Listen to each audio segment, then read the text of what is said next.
हाँ, प्रिय शिष्यों, नमः संस्कृताय। मैं शिव कुमार दुबे शांति निकेतन इंटर कॉलेज जेवल गाजीपुर से आप सभी लोगों का स्वागत करता हूँ। कक्षा 10 क्षमा कीजिएगा, कक्षा 12 विषय हिंदी है हमारा, और प्रकरण है हमारा हिंदी विषय के ही संस्कृत दिग्दर्शिका के पाठ है एक, जिसका नाम है आत्मज्ञ एव सर्वज्ञ। छोटा सा पाठ है और इसको मैं आप लोगों को हिंदी अनुवाद बताने जा रहा हूँ। आप इसको ध्यान से देखिए और पाठ्य पुस्तक भी अपने सामने रख करके देखते जाइएगा। आत्मज्ञ एव सर्वज्ञ, अर्थात इसका हिंदी बताते चलते हैं कि आत्मज्ञ जो है वही सर्वज्ञ है, या जो आत्मज्ञानी है वह सब कुछ जानता है।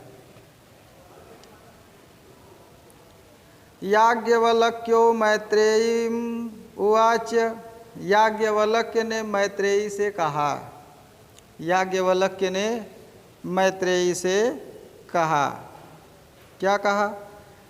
मैत्रेयी, हे मैत्रेयी संबोधन का चिन्ह है। उदयास्यन अहम अस्मात् स्थानाद अस्मि। कहा कि हे मैत्रेयी, उदयास्यन अस्मि माने ऊपर जाने वाला हूँ।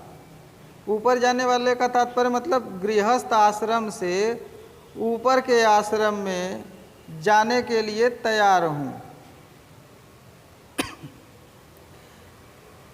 ततः ते नया कात्यायन्या विच्छेदम करवाण इति।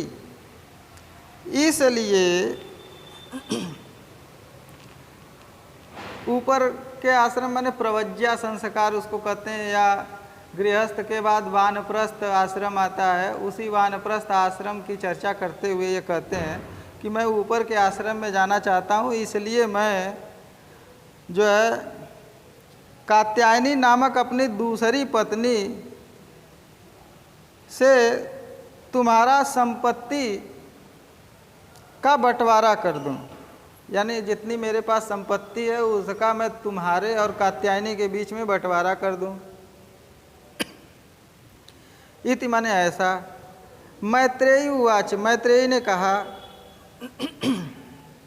क्षमा कीजिएगा, यदि यम सर्वाः पृथ्वी वित्तेन पूर्णा स्यात् तत् किम तेन अहम अमृतास्याम इति।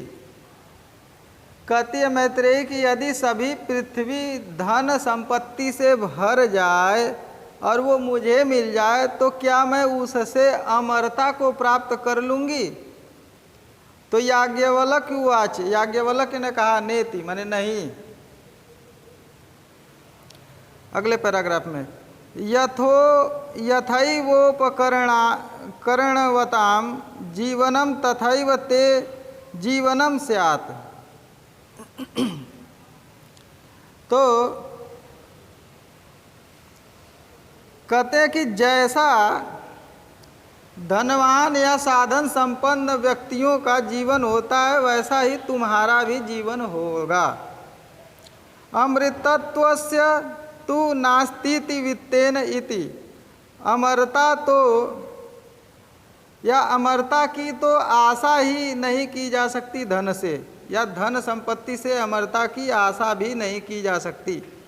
सा मैत्रेयी उवाच, वह मैत्रेयी बोली, येन अहम नामृता श्याम किम हम तेन कुर्याम। जिससे मैं अमरता को नहीं प्राप्त कर सकूंगी उसको लेकर के मैं क्या करूंगी? यद्देव भगवान केवलम अमृत तत्व साधनम जानाति तदेव मे ब्रूहि। हे भगवान, यदि एकमात्र केवल अमरता के साधन को आप जानते हैं वह साधन मुझसे कहिए।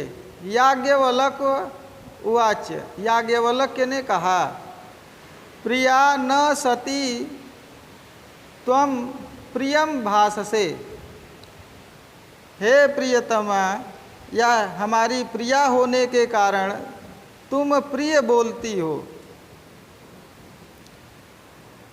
एहि उपविश्य, आओ बैठो, व्याख्यास्यामि ते अमृत तत्व साधनम, मैं अमृत तत्व को प्राप्त करने के साधन को कहता हूँ। अगला पैराग्राफ क्या है? याज्ञवल्क्य उवाच, याज्ञवल्क्य कहते हैं, बोले, न वा अरे मैत्रेयी पत्युकामाय पति प्रियो भवति। हे मैत्रेयी, पति की कामना के लिए पति प्रिय नहीं होता है। आत्मनस्तु वै कामाय पति प्रियो भवति, अपनी कामना के लिए पति प्रिय होता है। कहने का तात्पर्य, याज्ञवल्क्य ने कहा कि हे मैत्रेयी, पति की कामना के पूर्ति के लिए किसी भी पत्नी को पति प्रिय नहीं होता है, बल्कि स्वयं पत्नी अपनी कामना के लिए पति को जो है चाहती है, उससे प्रेम करती है, यानी स्वयं की कामना के लिए उसका पति उसके लिए प्रिय होता है। न वा अरे जायाया कामाय जाया प्रियो भवति, और न ही पत्नी की कामना के लिए पत्नी प्रिय होती है, बल्कि पति के लिए स्वयं की कामना के लिए पत्नी जो है प्रिय होती है। आत्मनस्तु वही कामाय जाया प्रिया भवति, वही चीज़ है कि अपनी कामना के लिए पत्नी प्रिय होती है। जाया माने पत्नी होता है, कामाय माने कामना के लिए, चतुर्थी विभक्ति एक वचन। आगे क्या कहते हैं कि न वा अरे पुत्रस्य वित्तस्य च कामाय पुत्रो वित्तम वा प्रियम भवति, आत्मस्तु वै कामाय पुत्रो वित्तम वा प्रियम भवति। हे मैत्रेयी, पुत्र अथवा धन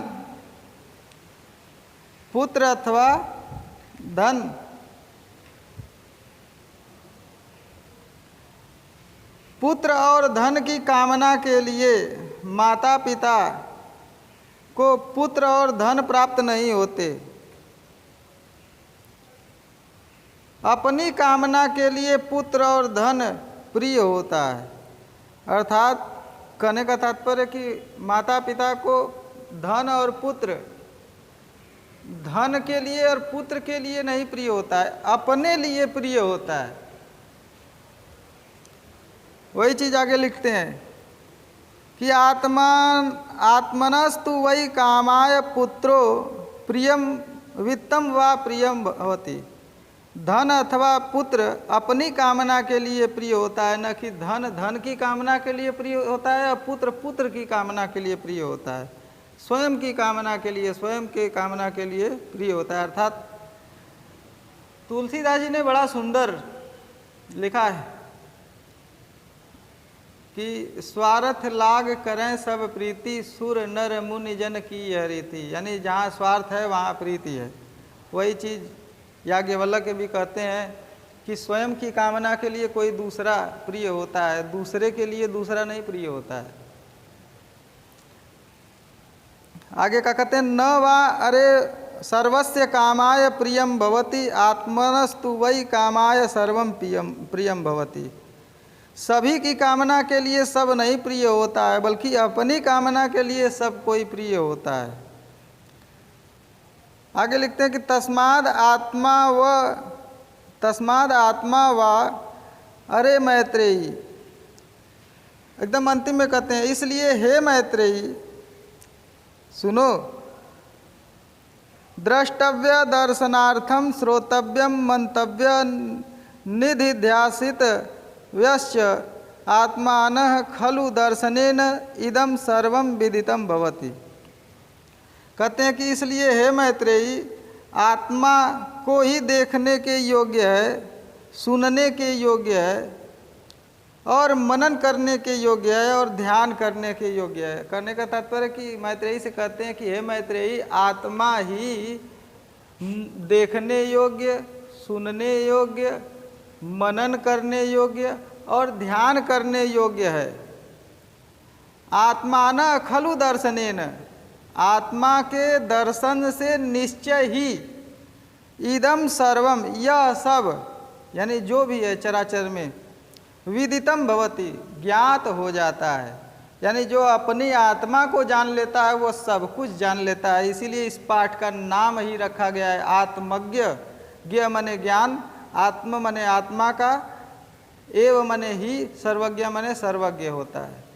यानी जो आत्मा का ज्ञान रखता है, आत्मज्ञान रखता है, वही सर्वज्ञ होता है। इसी के साथ ये पाठ समाप्त होता है।